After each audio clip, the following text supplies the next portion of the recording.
something occurred to me a little while ago, like while I was going through some growth experiences, maybe in the past month or two or more, that life is like a sandbox. Anybody agree with that?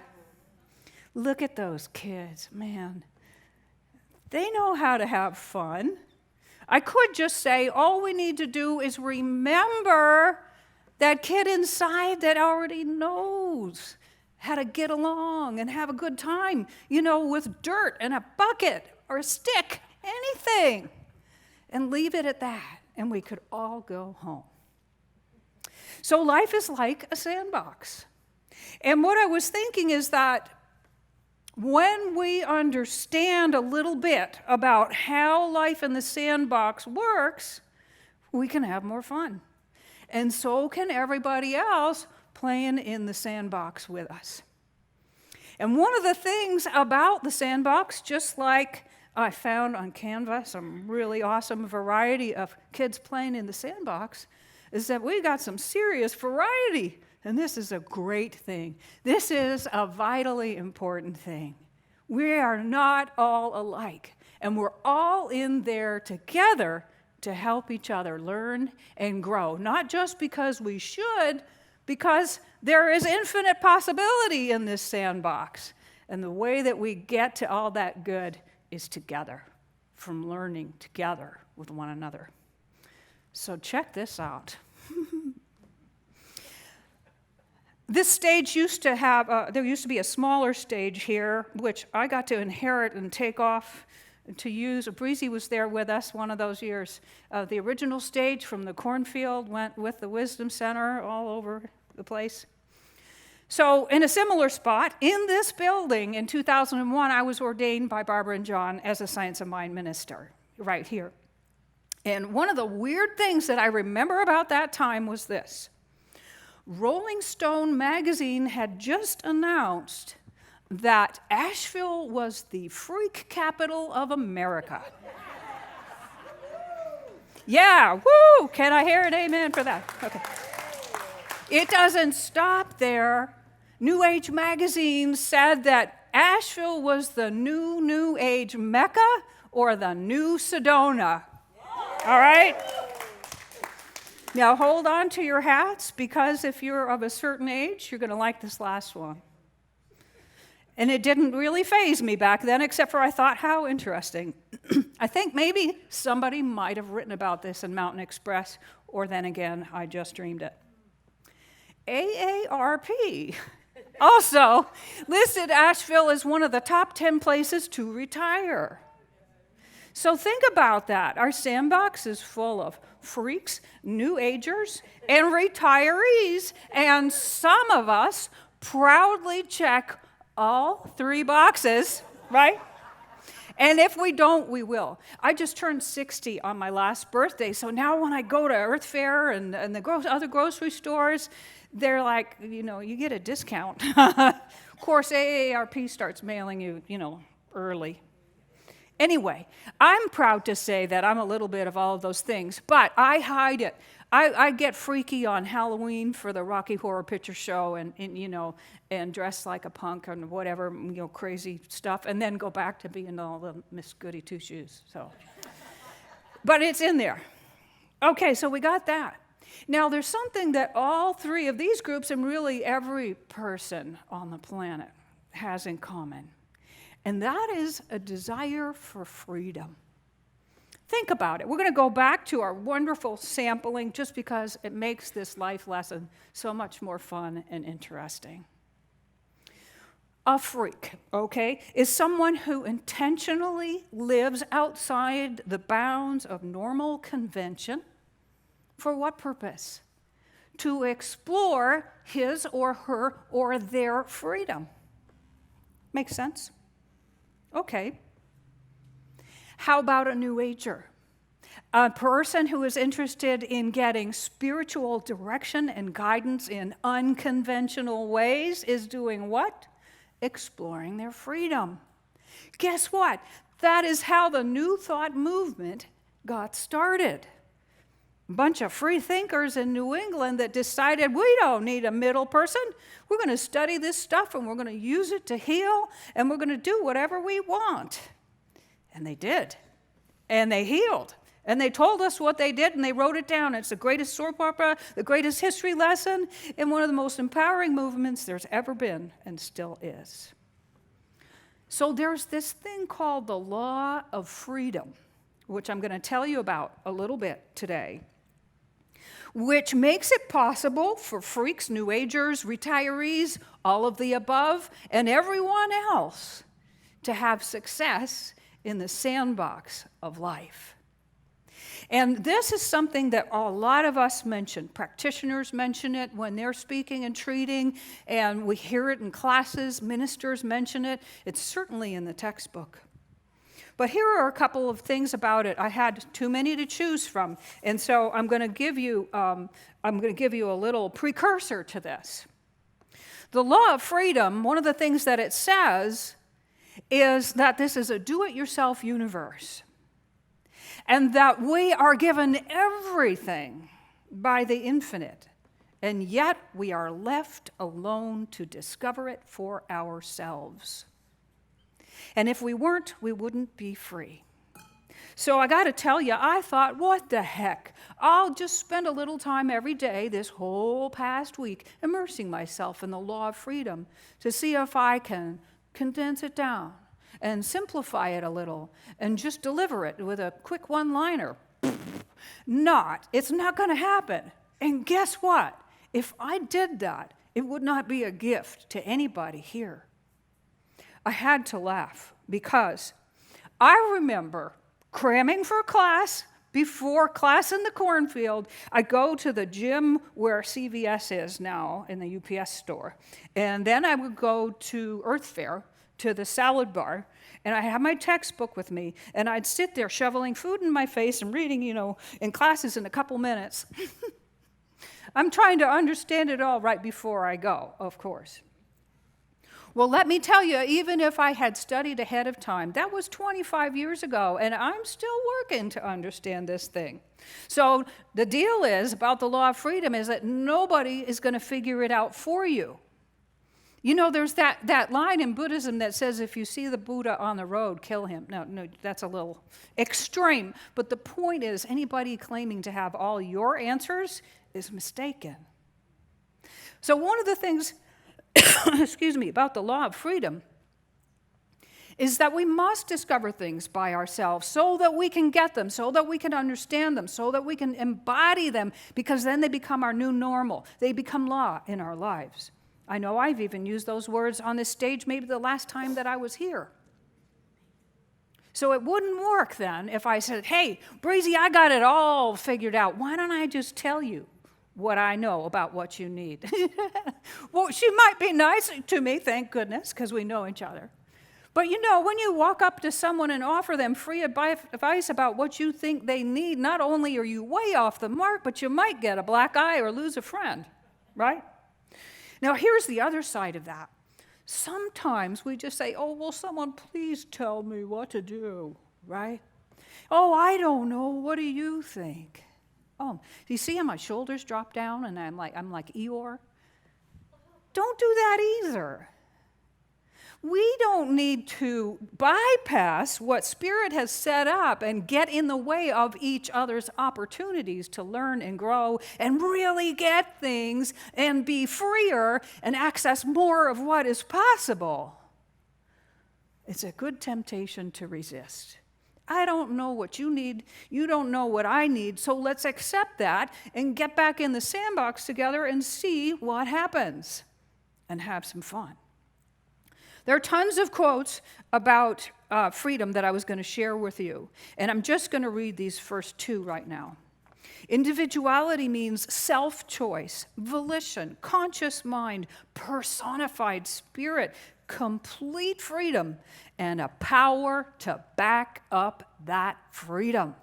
And that power is what we talk about here all the time. It is the creative power of thought. We all have these moments when we start taking a class, reading a textbook, talking to a practitioner, maybe watching a talk or something, where we realize, oh my goodness, a lot of what I'm thinking is unconscious. The only reason I know what my beliefs are is because there's a stuff showing up around me. Uh-oh, now what?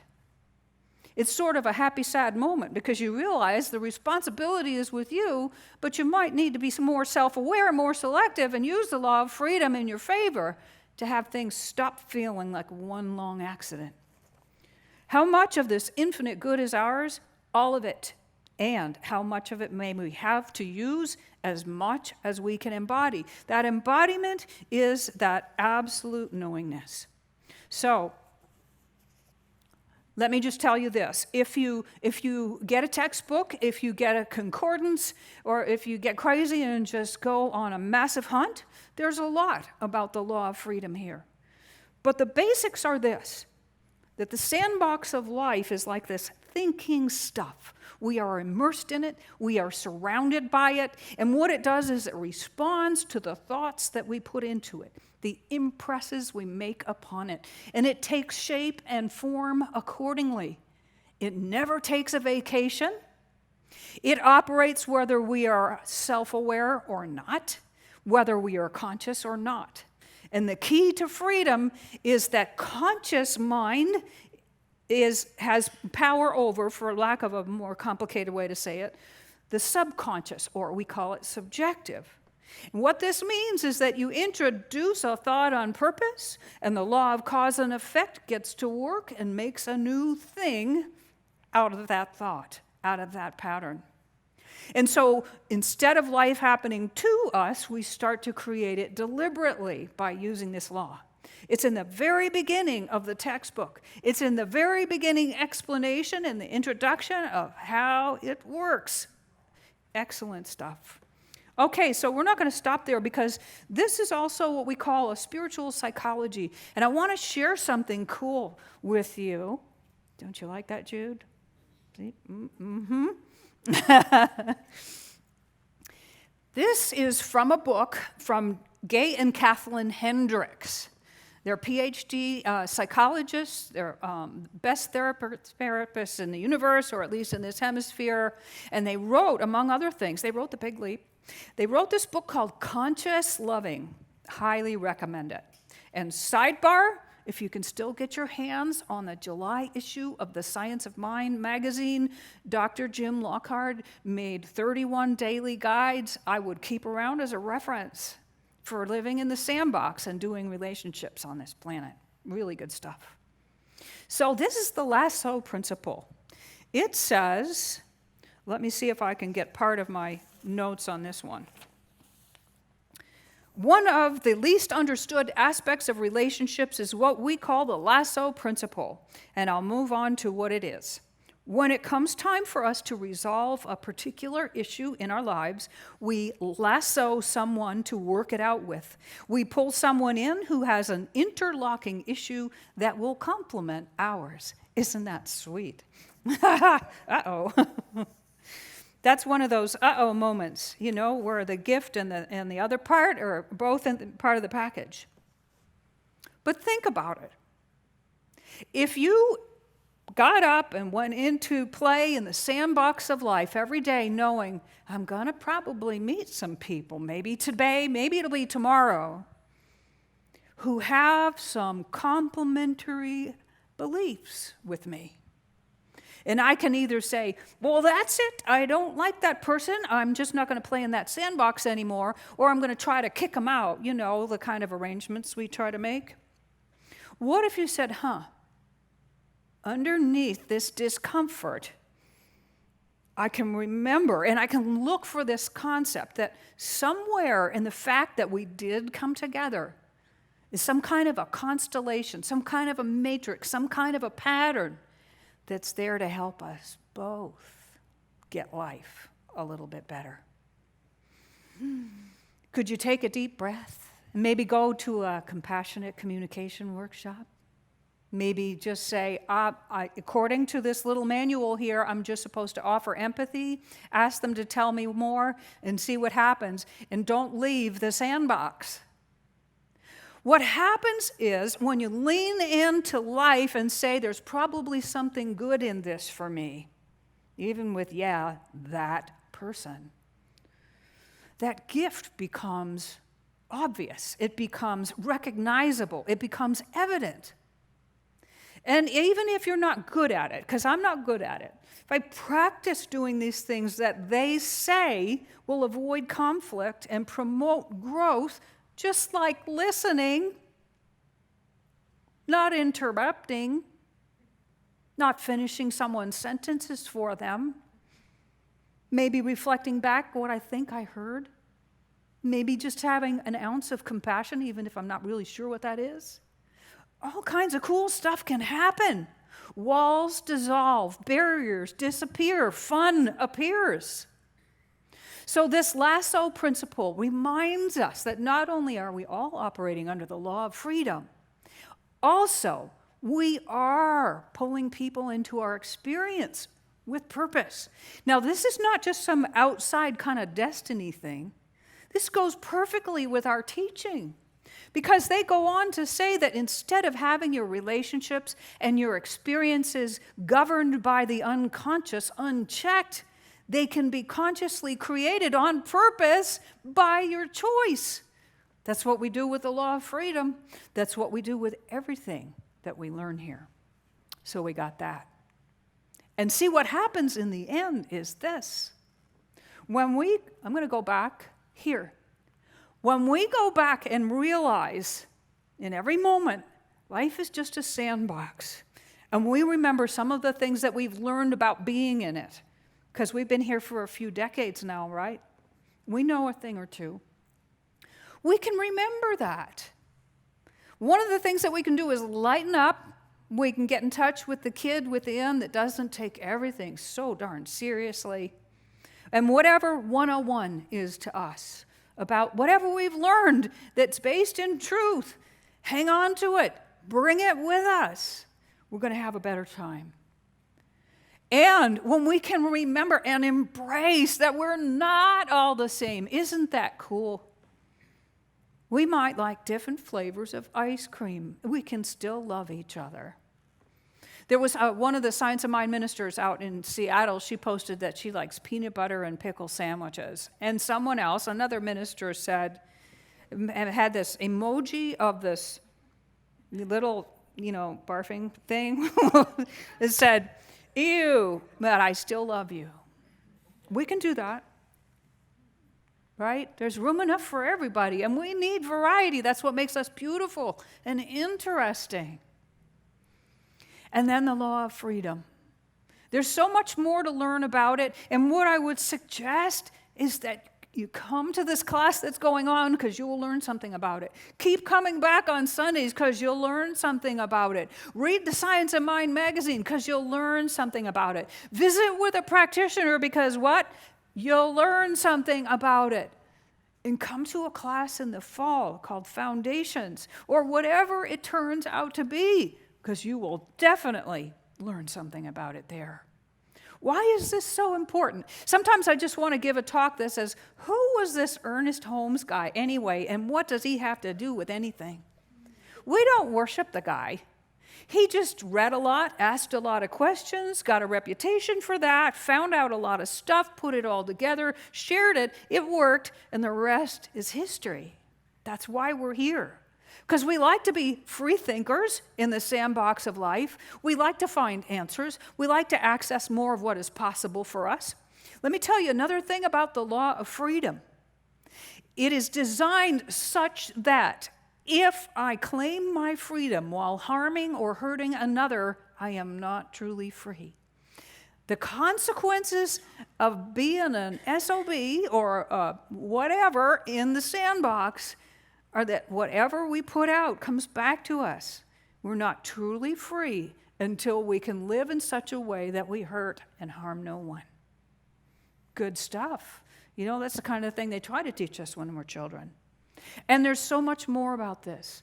As much as we can embody, that much we can experience. There is a power to back it up, and we all have access to it. Remember that we bring people into our lives for a reason. There's one other thing. Greg Braden wrote his first book, Walking Between the Worlds.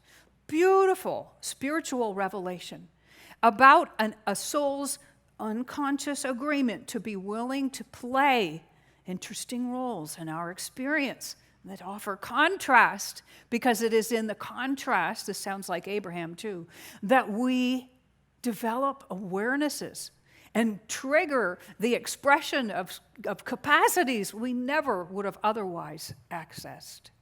It's like your DNA. It won't express unless it is triggered, unless it is accessed and invited. So once again, when people come into your life that make you want to scratch your head or run the other way, remember, there's probably a gift in there somewhere if you're willing to try to unpack it together. And this is what we end up with. We end up with happy endings for everyone and having a ton of fun along the way, too. So this is what I'm going to do. Rather than a call to action, I want to just close with a spiritual mind treatment. For those of you who have heard about this thing and you haven't really done one yourself yet, what it does is it does one of the most important things.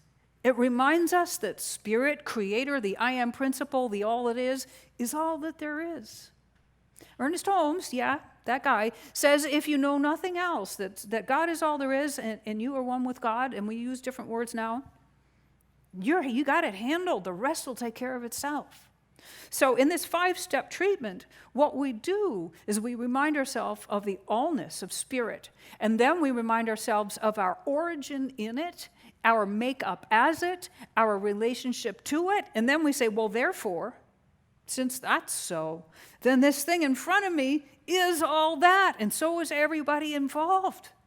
Then we express our gratitude, and we let it go, and we get out of the way, and we watch things work out. So that's what we're going to do. I invite you to close your eyes with me. And I speak my word for the purpose of recognizing that the sandbox of life is filled with beautiful people and governed by truth and love itself. I recognize that God, Spirit, Creator, the I Am Principle, the all that is all that is. I know my oneness with it. I know my origin in it, and I know that the same is true for each and every one of us here and everyone watching from everywhere in the world and in the universe. This is the only truth there is. And the law of freedom governs every life, leaving us to discover for ourselves the exquisite, perfect, amazing nature of life, and thereby to understand it so deeply that then we can access it, we can experience it, it can be ours. I'm so grateful to know that we know this perfection about life and each other, and that we make space. We support everyone in the sandbox, having this opportunity already given by Spirit to discover who we truly are and to be that being and to enjoy all that life has to offer and to know that there's more than enough to have and to use and to share. More than enough.